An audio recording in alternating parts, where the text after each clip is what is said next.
Our theme for the year of 2023 is Living Out Loud. And it's November, which means we have a new theme for the month. And listen to this. It's the mundane, the sacred, and the profane. Oh my.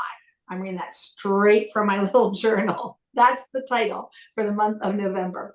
And the title of our talk today is The Mundane. Says I'm supposed to sigh. So that's our title for our talk. I can't wait to see what Charlene brings to us when she gives our message later in our service. We are so glad that you joined us here today. Thank you so much for taking time out of your day to join us.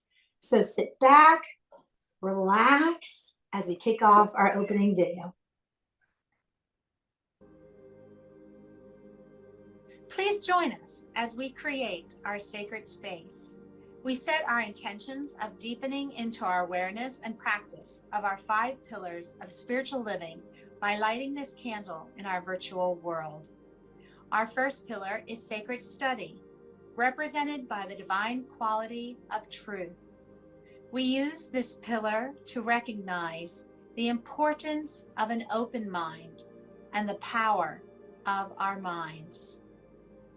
The second pillar is affirmative prayer, represented by the divine quality power. This pillar honors the power of prayer in our daily lives. Our third pillar is meditation and the divine quality of peace. This pillar reminds us of the importance of meditation and the peace we feel when we quiet our minds. The fourth pillar is circulation and the divine quality of life. We know that the great law of circulation works in our lives. As we give, so shall we receive. And the fifth pillar is sacred service and the divine quality of love. This pillar affirms our call to be of service to our world as we see through the eyes of love. Let us close our eyes as we bless this sacred space and our time together. As we weave each of these pillars of spiritual living into our service today, may they deepen our own spiritual practices of study, prayer, meditation, circulation, and service, expanding our minds and our hearts to the 5 divine qualities of truth, power, peace, life, and love. We also bless everyone who made our service possible today and everyone in attendance. May the energy of love that is generated here bless everyone abundantly, and so it is.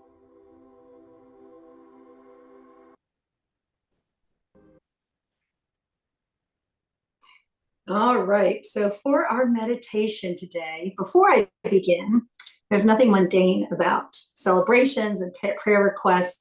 And I want to remind you that if you have any prayer requests or celebrations that you would like us to include later in our service, when we do our spiritual mind treatment, which is a form of affirmative prayer, please feel free to list those in the chat, and we'll make sure that they get included later in our service.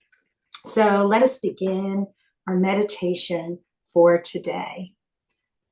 So, the mundane. I'm going to turn this up just a little bit so you can hear our music. So beautiful. Thank you, Dan, for providing that. So a little introduction. I try to tie in the meditation with the title of our talk.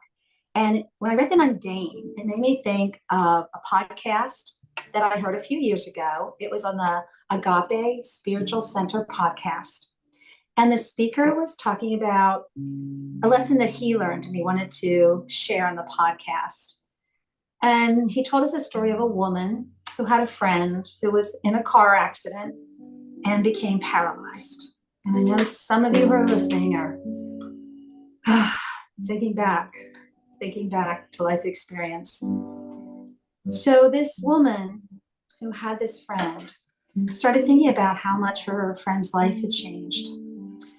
And it really had a profound impact on her course. And she started thinking about her to-do list and how we're human. We wake up and we think, oh, I have such a busy day. I have so much to do. I have to go to the grocery store and I have to get in the gym. And oh, we have that meeting at work. And oh, I got to pick up the kids and soccer. And how am I going to get it all done?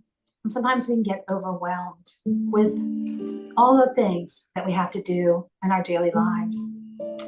But instead of having anxiety and stress and lamenting the situation, her friend started saying, I get to get up out of bed today.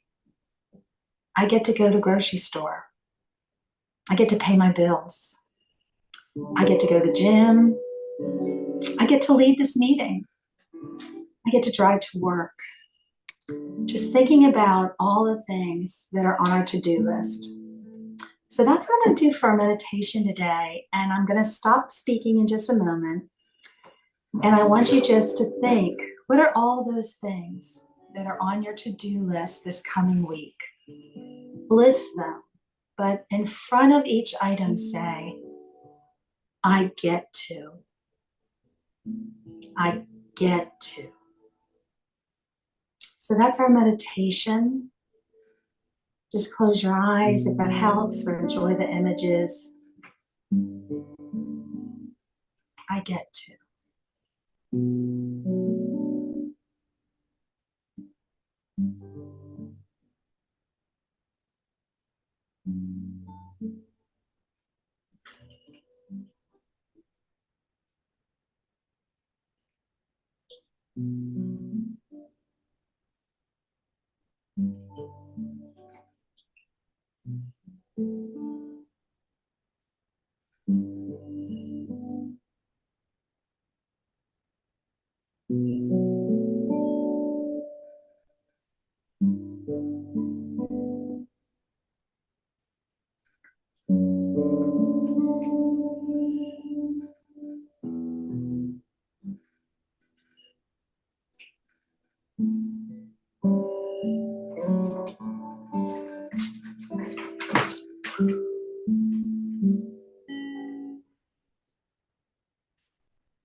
All right, so that was our meditation for today. I don't know about you, but I could feel like my stress level going down as I was listing all the things that are on my to-do list this week and also this coming month as we're getting ready. You know, you're starting to think about the holiday season. So that's our meditation today. Thank you so much for joining us, and sit back and relax and enjoy our music. Something within embraces the ocean. Something within melts into the shore. Something within stands still like a mountain. And we become one with them. Every day, every day, every day wonder. Every day, every day, every day one. Something within cries out to the heavens. Something within belongs to the sea. Something within looks out in the desert. Because we are one with them. Every day, every day, every day wonder. Every day, every day, every day one. Something within, in awe of an infant. Something within, in love with the stars. Something within is blooming in the moonlight, because it is who we are. Every day, every day, every day wonder.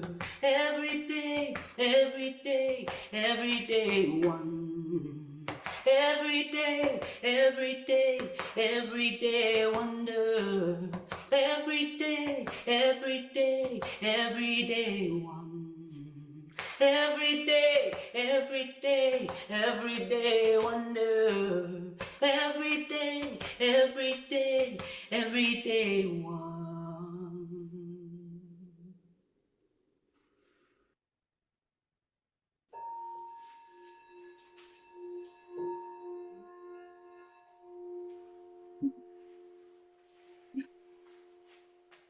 Awesome. Awesome. I love that she added the thing that after video. We worked on that a while back. Yes. Thank you, Tamara, for that beautiful reminder that we get to do things. And of course, thank you, Leah, for all that you do for us. Yikes. So talented. So welcome to November. It is time to talk about I love this whole month because you have the sacred, you have the profane, you have the mundane, and all three of these work together. So we get to talk about the mundane first. And I love to talk about the mundane. Now, you would think, knowing Charlene, who always loves excitement, who flits between the different changing things, oh, something new, something wonderful, something to sink my teeth into, you would imagine that I would get bored with something that seems every day. But the more I learn, the more I know that God, the universe, the divine impulse that breathes us is in the everyday stuff. And I learned this because back in the day, I used to go on spiritual pilgrimages or meditation retreats or special things so that I could be immersed for 3 days or more in silence or in spirituality or in something that makes me know that I'm part of something bigger. And then I would always get this feeling of, when I had to get on the plane and go home. And I could feel the drudgery hitting me as the plane started to land in LAX or wherever it is I came, that I originated. And I would start to feel the burden of the world just again settling on me. But then I questioned that. There's a part of me that started to question that. And if you've ever been aware of yourself, you know that your whole existence is just waiting for you to ask a question. It's waiting for you. Your life has answers, but it's waiting for you to ask the question. So I started to ask the question, and lo and behold, little things started popping up. And the most memorable thing, and I don't remember where I read it, but it was in a little section right before some book, and it said, before enlightenment, chop wood, carry water. Mundane. After enlightenment, chop wood, carry water. And I said to myself, so wait a minute. Everything I'm seeking, chasing, trying to, I'll be better when I get over there. Turns out over there has the same mundanity that over here has. That the journey is not getting to that place and then finally arriving. We all know how that turns out. We're happy for about 5 minutes and then we're like, oh, wait, squat. What about over there? Once we get to where we think we're going, we think that there'll be something there that will feed us eternally, that we'll never have to search again. We'll finally reach the top of that mountain and forever have the peace, the joy, the love, the awareness of the oneness of divine. I don't know what we think will happen after that. We still have to chop wood and carry water. So that was the sort of opening of the curtains. And then I started to notice other things. So, and what I'm trying to work my way around to is that there is no magic over there. There is no answer that as soon as you have it, everything else falls into place. Lots of ancient wisdom teachings already know that, and they've been trying to teach us that. It's just, what quote did you read and when did it spark that knowledge in you? I don't know. Each one of us is on a different path. And so for me, it comes to, there's an example of, okay, from Zen's Chinese Heritage, written by Andrew Ferguson. It goes like this. Question: how do you practice? And the answer: I eat and sleep. How then do you offer to ordinary deluded people? The question goes. The answer: ordinary people, when sleeping and eating, are bound by 100 ropes. When sleeping, they don't sleep. When eating, they don't eat, constantly thinking about 1,000 things. That's the only difference. So I'll bring it back together. So here we are. Anyway, I'll talk about my spiritual path.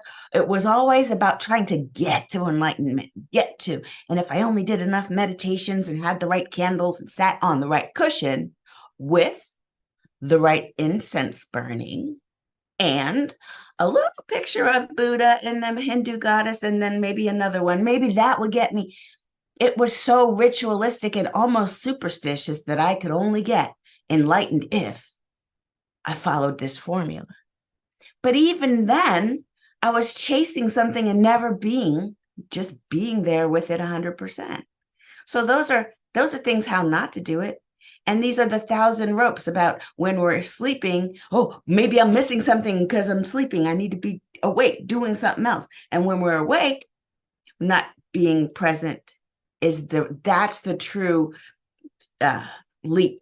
It's a leak of energy. We leak our complete energy, power, and I want to say life-giving force when our minds are in the past, in the future, or anywhere other than this present moment. So when I go to these meditation retreats, or I haven't done this yet, but if I went to some ceremony where they gave me something to smoke or to drink, and then if I were to have these illuminating experiences, what I need to remember is that is a glimpse of what is happening all the time. And that I simply need to pay attention to that while I'm doing the so-called mundane. And this quality of how do you practice? I eat and I sleep. How do I practice? I chop wood, I carry water. It is the quality with which I do these things that changes me and changes the world. The quality. So when I'm about to do something that seems mundane, maybe if I'm tempted to say, oh, I'm bored, maybe that's the first little thought to bring my attention back to the very breath that I'm breathing in and out right now, and bring all of my awareness into this current moment, and then being fully appreciative with the I get to kind of thought that Tamara talked about. I get to do these things. In fact, I heard on Reverend Michael Beckwith's podcast, he was talking to someone who, it's called Take Back Your Mind. This podcast is really good if you want to listen to it. It always starts out with a letter, and somebody writes in to Reverend Michael and he gives them some advice, and then he interviews somebody. Amazing. So this person wrote in and said that they were going through something tragic. Something tragic happened, and they just didn't know how they were going to. I think they lost a small child or somebody they didn't expect to lose. And now this sudden life change, suddenly their whole life is different. And they wrote, how am I supposed to get up every day and walk around? I have this grief. I have this pain. I am bringing tragedy with me everywhere I go, and I can't. How am I supposed to live with this? And of course, I'm sitting there on my edge of my seat. What's he going to say, right? And Reverend Michael suggests that we don't push away the negative feelings. We don't push away the truth about our experience. But he also says to take the thing that you're about to do and energetically do it in the name of that person. Do it in the name of that person. And so what I took from it, because as you all know, more than a year ago, my precious nephew, the most beautiful light in the world, somebody ran into him with their car, and he is on his way toward healing. But I said to myself, okay, when I go to the gym, because I know he loved working out, Every day was leg day for Chakoti. He was looking buff and everything. And now he's not in that space anymore. When I go to the gym, I say, all right. And if I think I can't push those plates one more time, I'm like, this one's for Cootie. This is for him. Keeps me present, gives me that thankfulness. Like I get to push these weights and I'm doing this set in the name of, and it gives me something to bring to this present moment.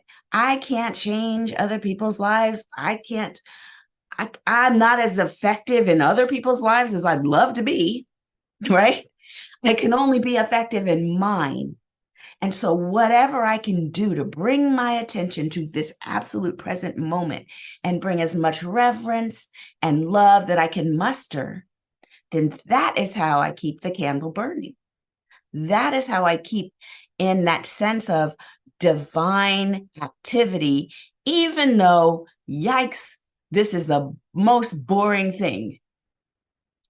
And yes, I see my sister just typed into the chat. She does it too. She does it with his gear that she wears at the gym. Now you talk about, I'll wear his gear, send me a little something. And it's just, what can we do to bring that energy? And I know that he feels it on some level. We are all connected and we all know. And whatever it is that happens in your life, is there some tragedy that you're avoiding thinking about, but that kind of haunts you? You know how it does. It kind of follows you like a little drone behind your head wherever you go. Whoop, there it is. Don't want to look. There it is. Bring it right in front of you. And for me, I just ask, what am I learning? What am I to learn from this? What are you trying to teach me? And then what can I do to give homage? What thing can I do? And even if it's what I'm already about to do, still have to chop wood, still have to carry water. You guys, I feel like we should update that phrase because nobody does that anymore. Later in the chat, feel free to type in the chat, what new things can we do instead of chop wood, carry water, that's necessary yet modern? That if we bring our attention to the doing of that and then also carry the fullness of our spirit and possibly dedicate this moment to somebody who needs that, just someone needs a prayer today kind of energy, and just bringing them into our hearts, not being so tempted to separate. Yeah, okay, good. I love that one. Check email and grocery shop or something. Yes. So we want to get our full self around it. We're so tempted to bring life and put it into little buckets and then assign value to the buckets based on how interesting it is. Based on how interesting it is. So maybe we've got walk the dog as another one. Check the email, walk the dog. Got to do that all the time. Sounds kind of mundane. Yeah, totally walking the dog. I get that one for real.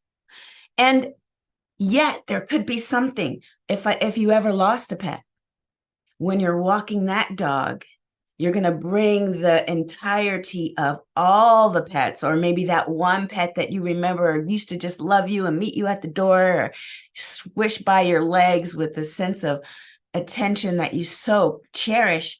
That energy, bring it to the walking of the dog. It'll change everything.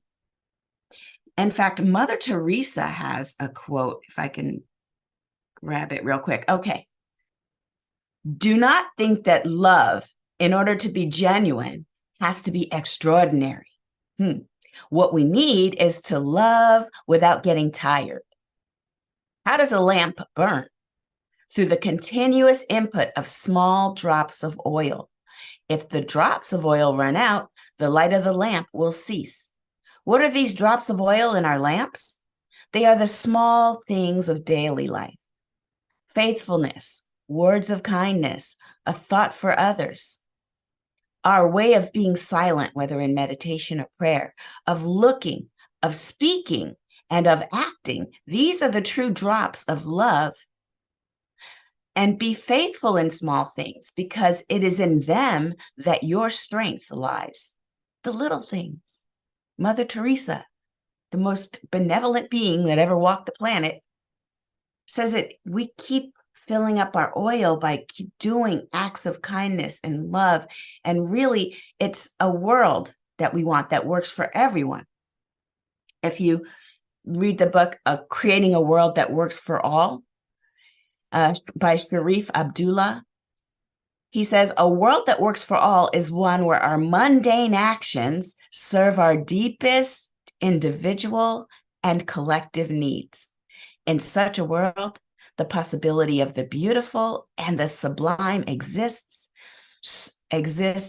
because we have taken care of the ordinary.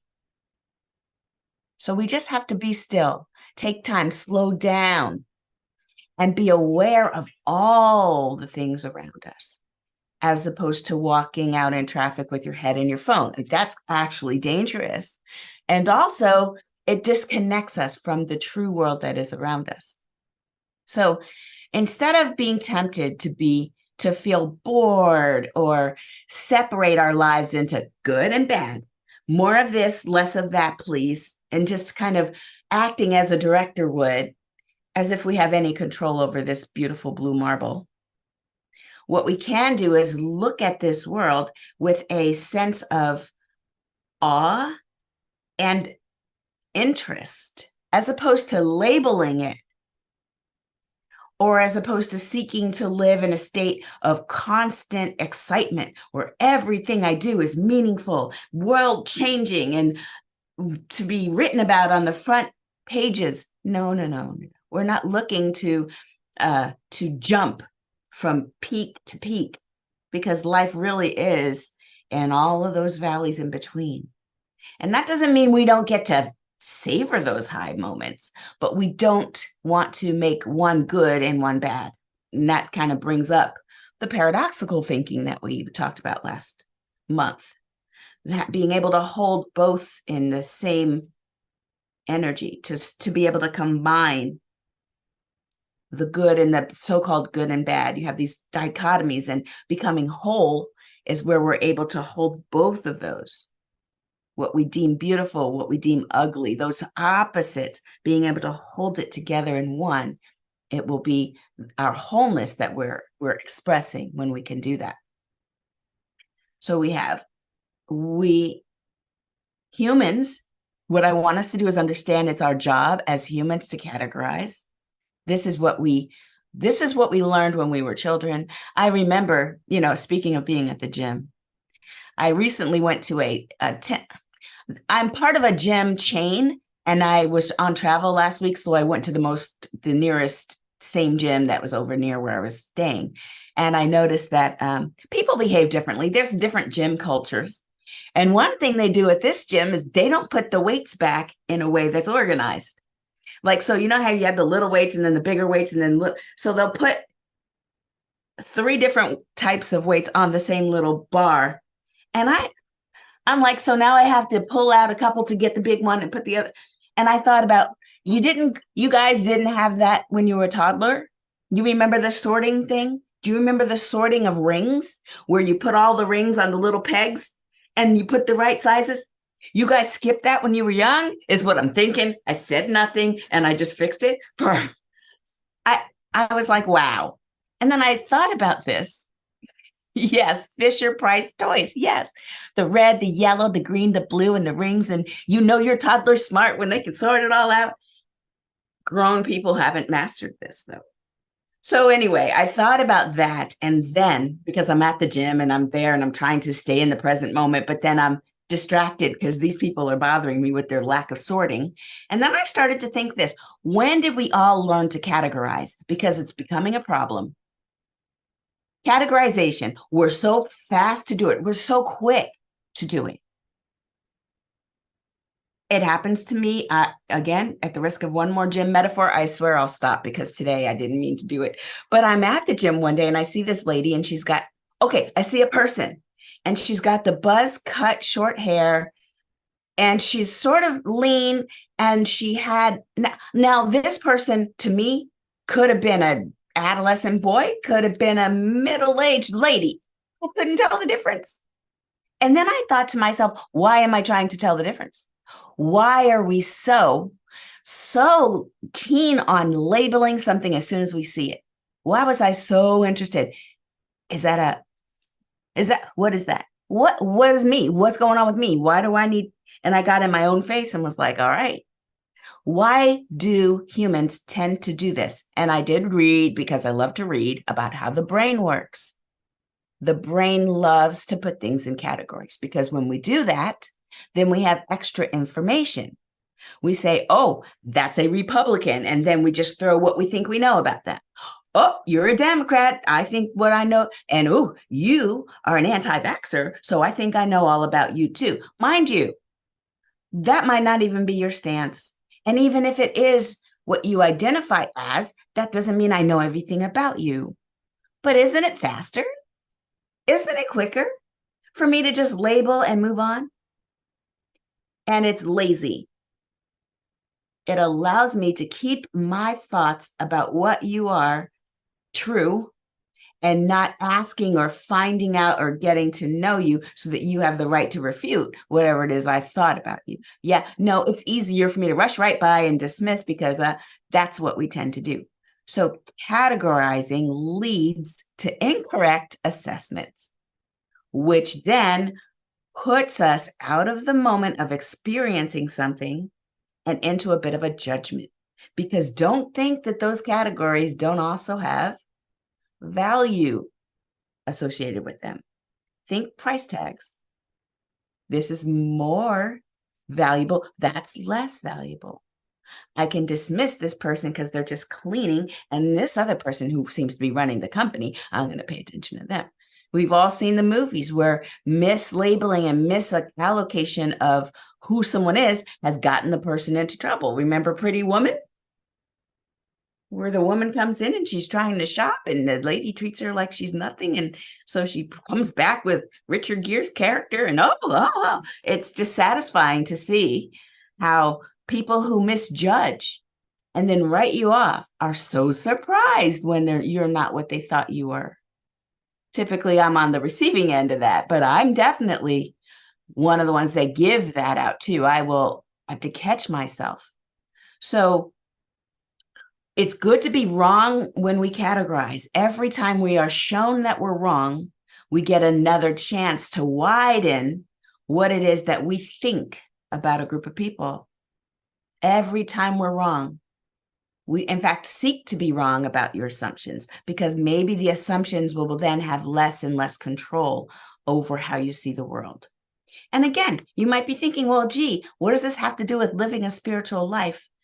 Oh my gosh, the world will start to unfold and glow with sparkles when you don't think you have all the answers, when you're more curious than you are convinced. And when you give people the benefit of the doubt instead of immediately just writing them off as some category. And so and it brings us more present. We bring more energy into the moment. We're not that distracted, not listening. We are completely locked in, gathering so much more information, not only about the other person, but about ourselves, and letting ourselves learn more and more about how we are in the world, so that we can notice when we're not maybe living up to our thoughts about ourselves. How's my behavior not in alignment with my values? And then seeking every day to sort of harmonize those.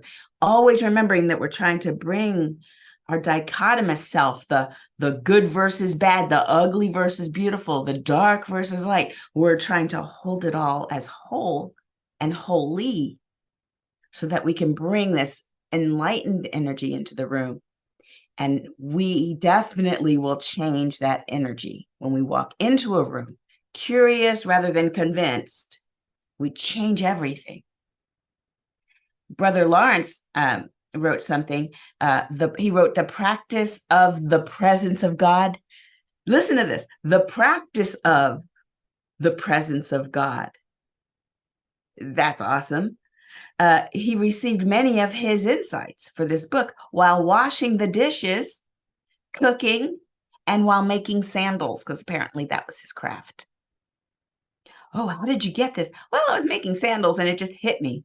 I mean, that's awesome. How many of us have gotten ideas while in the shower?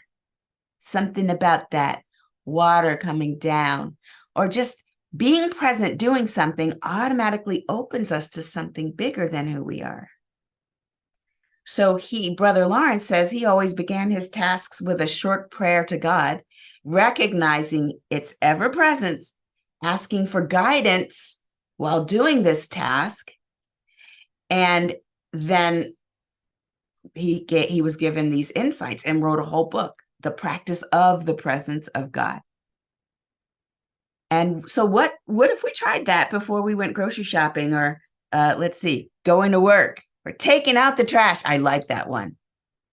Pay the bills. What if we did these things after first asking, what am I to learn here? What special thing is going to reveal itself to me? Or just listening for insights. So chopping wood and carrying water, it's actually a thing that we get to do, and reading the email and walking the dog, a thing we get to do. We can bring our presence to it and then use that energy, this very moment energy, to live our lives. That's all we ever have, is this present moment. Yes, we could still look forward to that meditation retreat. Yes, we could still try to have those out-of-body experiences. But if we wait for that, then what are we doing in the meantime? We're distracted. Wash dishes, walk the dog. Wash dishes, walk the dog. Bring presence to it. And now we get to be in each moment of wash dishes, walk the dog. Whole different energy. I'm thinking the dog's going to love it too. So really, when we rise around I'm asking us, here's our call to action. Let's rise above our conditioning. Let's rise above the labeling that we love to put on things, and then just clear out any expectations or judgments and arrive with curiosity and really see what's there to unfold for us, knowing that there's no there. There's no place other than where we are that enlightenment lives. It's right here in each moment. And so let's embrace each and every one of these moments that we get to live, because we get to. All right, let's go within, and I'll check my emails. My emails. Do you see what you've done? I'll check the chat for prayer requests. Oh, okay. Yes. Let's go within. There's only one divine energy, this divine spirit that turns toward us the more we turn toward it. It is ever present. It is right here, right now, living, moving, having its beingness through us, as each and every one of us, individualized expressions of the divine. We cannot be separate from this energy. It is how we live. It is who we are. And so we're simply becoming more and more aware of and in tune with this presence as it courses through our very being. As we turn our attention to this divine impulse of life that lives through us, we know that we are aligned with the higher principles of the divine: health, wholeness, well-being, pure joy, unlimited abundance is right here at hand. We don't have to seek it out. It is already here. And so in this energy of knowing that we are one with the divine, where all needs are met, I speak my word for Mimi, that her stroke recovery is moving forward in the pace that is meant to be, that her body is returning into an alignment with the truth about her being. We know that spiritually we are whole, we are perfect, we are complete spiritually. And I speak my word that the body of Mimi is more and more every day reflecting and outpicturing the perfection of her beingness. I speak my word for all the care providers that are around Mimi, that they are working together as the hands of God to reveal the wholeness that is within. I speak my word for any place of unrest, be it war, in the Middle East, war in the Ukraine, wars or just conflicts that are happening all over the world where human beings have thoughts and they're convinced of the truth that they have in their hearts, and they've separated, they've created categories and then assumed. I speak my word that every being is on the journey of enlightenment, where we realize we are all one, we are all connected, and there is no other. It's always just us, different emanations of God all around us, and that peace descends upon these areas.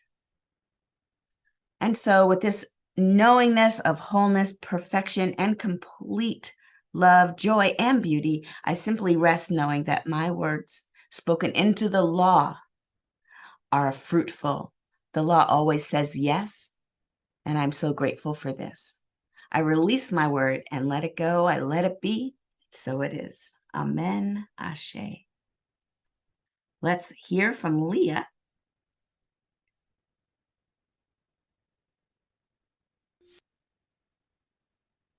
We are one, one, one.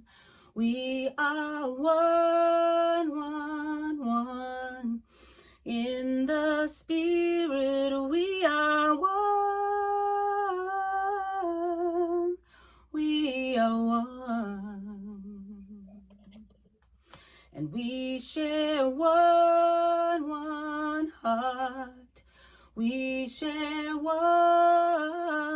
heart. We share one heart. We are one.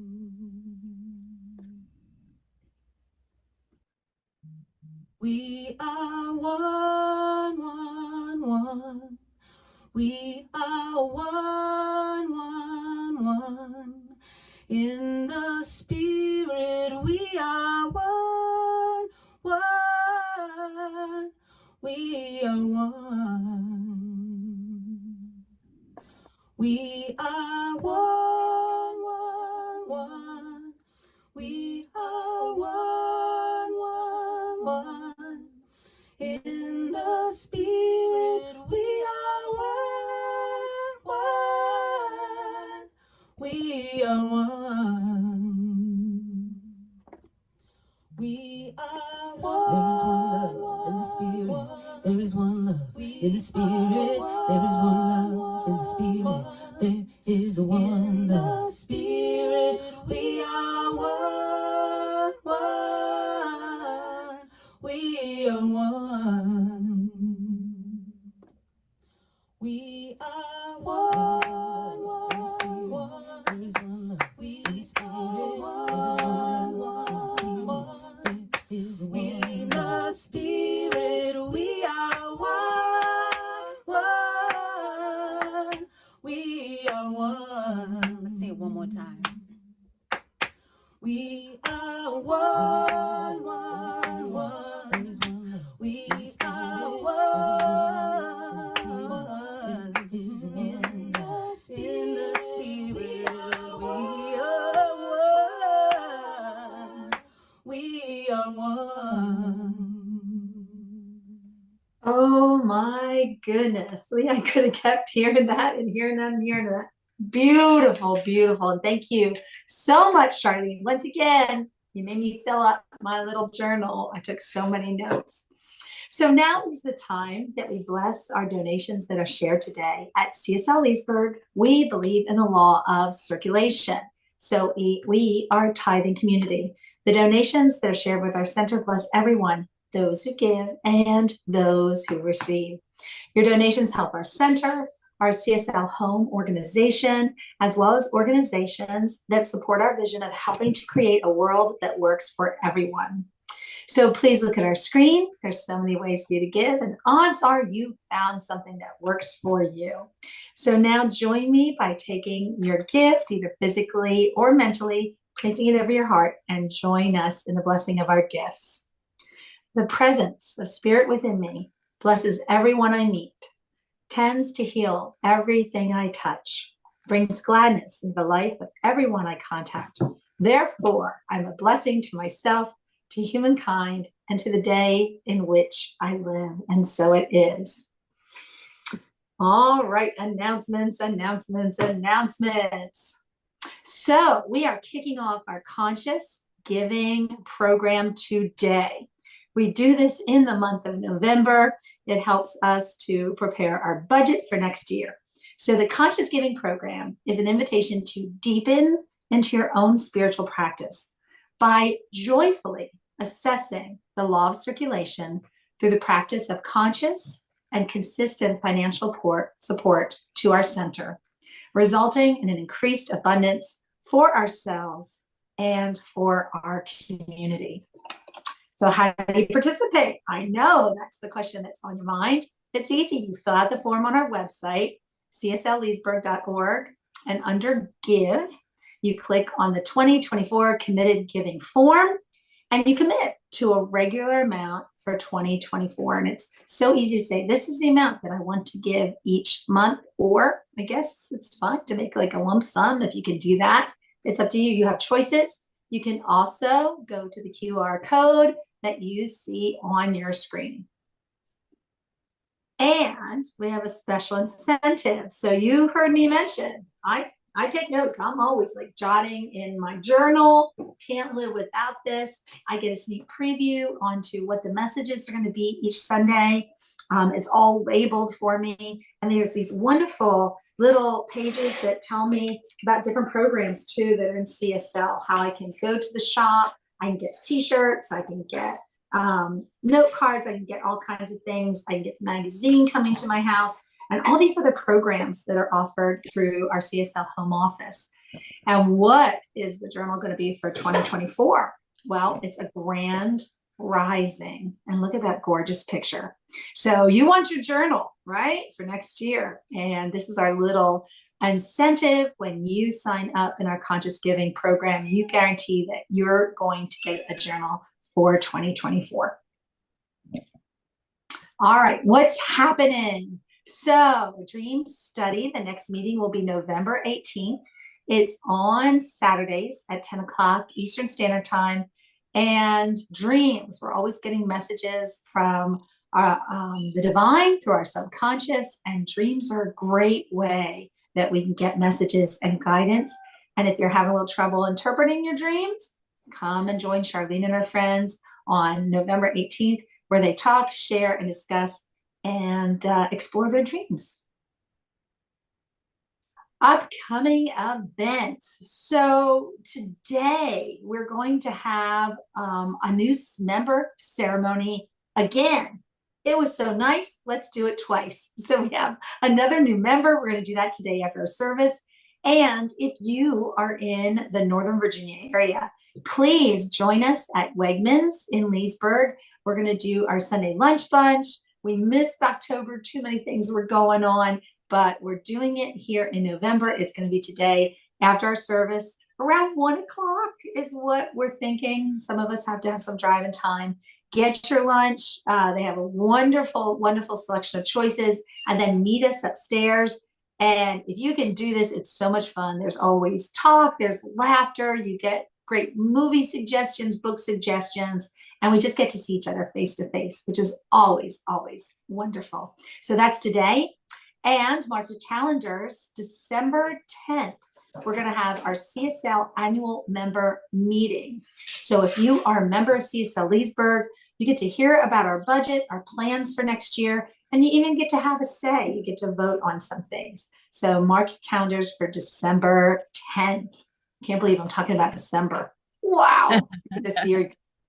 All right, folks, now, you know I want to hear you. So please unmute and join me in our closing affirmation. First of all, give yourself a big old hug. Oh, I feel like we need that today. So join me in saying, I am love. I am love. I am love. I am love. I love that. Thank you so much. Now point at someone either in the room with you or at your screen, or I so believe in this. Send this message out just through the cosmos to someone who needs to hear this message. You are love. You are loved. Enough. You are loved. Ooh, I felt that. Now put your hands up in the air. Let's do some love sprinkles. Let's do this together. You ready? 1, 2, 3. It's all love. Nice. Oh, thank you so much. If you can stay, please stay. We're going to welcome a new member. We're probably going to do a little quick pearls where we share what was really meaningful from today's message or meditation or music. And then some of us are going to be hopping in our cars and driving over to Wegmans at Neesburg. If you have to leave us right now because you have some mundane things to do, then just say, I get to do it. And we know that we send you off with our blessings. Thank you so much for joining us. Stay if you can. Exciting things are happening.